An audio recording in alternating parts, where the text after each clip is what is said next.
تین نصیحتیں رسول اللہ صلی اللہ علیہ وسلم نے ارشاد فرمائی۔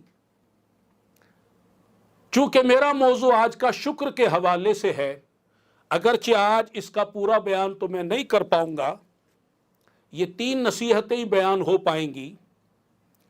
اب رسول اللہ صلی اللہ علیہ وسلم نے جو ہمیں تین باتیں ارشاد فرمائیں، تین نصیحتیں ارشاد فرمائیں، تین ارشادات عالیہ آپ کے، ارشاد فرمایا کہ جسے اللہ تعالیٰ کوئی نعمت عطا فرمائے، کوئی بھی نعمت، اولاد کی صورت میں ہو، مکان کی صورت میں ہو، وہ روزگار کی صورت میں ہو، صحت کی صورت میں ہو، وہ نماز کی توفیق ملنے کی صورت میں ہو، ذکر اللہ کی توفیق ملنے کی صورت پر ہو، سنت رسول ادا کرنے کی صورت میں ہو، وہ کوئی بھی نعمت ہو اللہ کی طرف سے اسے حاصل ہو، تو فرمایا اللہ تعالیٰ جسے کوئی بھی نعمت عطا فرمائے تو وہ کیا کہے؟ وہ کہے الحمدللہ۔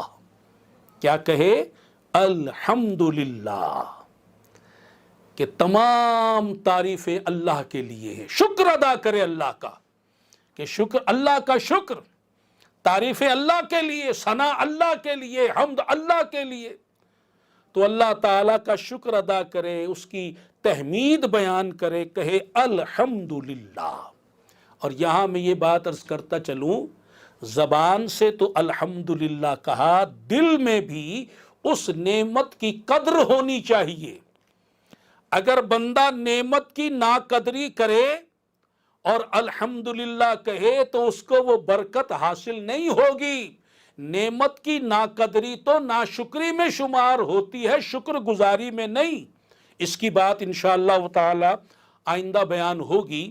تو رسول اللہ صلی اللہ تعالی علیہ وآلہ وسلم ارشاد فرماتے ہیں کہ جسے اللہ تعالیٰ کی جانب سے کوئی نعمت عطا ہو، اللہ تعالیٰ جسے نعمت عطا فرمائے تو وہ کہے، کیا کہے؟ وہ کہے الحمدللہ۔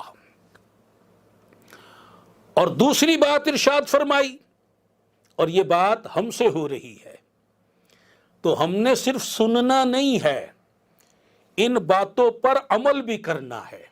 پہلے بھی تین باتیں بیان ہوئی قرآن پاک کی روشنی میں، کہ اللہ کا ذکر کرنا ہے، اللہ کا شکر ادا کرنا ہے نعمت ملنے پر، اور مصیبت آنے پر صبر کرنا ہے۔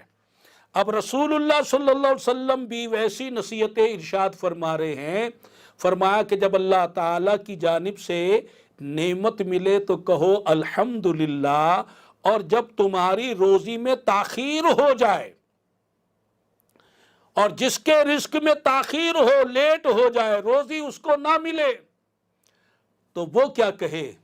وہ کہے استغفر اللہ۔ کیا کہے؟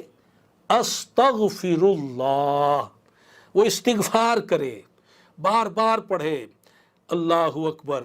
ہم نے جو تین تسبیحات آپ کو دی ہیں، اس میں ایک تسبیح استغفار کی بھی ہے۔ سبحان اللہ، استغفار کی جو تسبیح ہے وہ بھی پڑھنے کے لیے آپ کو دی گئی ہے۔ سبحان اللہ، سبحان اللہ، سبحان اللہ۔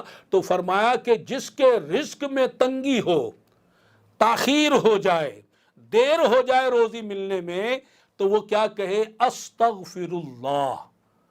اور تیسری بات ارشاد فرمائی، جسے کوئی مشکل درپیش ہو، کوئی پریشانی، کوئی مشکل درپیش ہو، تو وہ کہے لا حول ولا قوت الا باللہ۔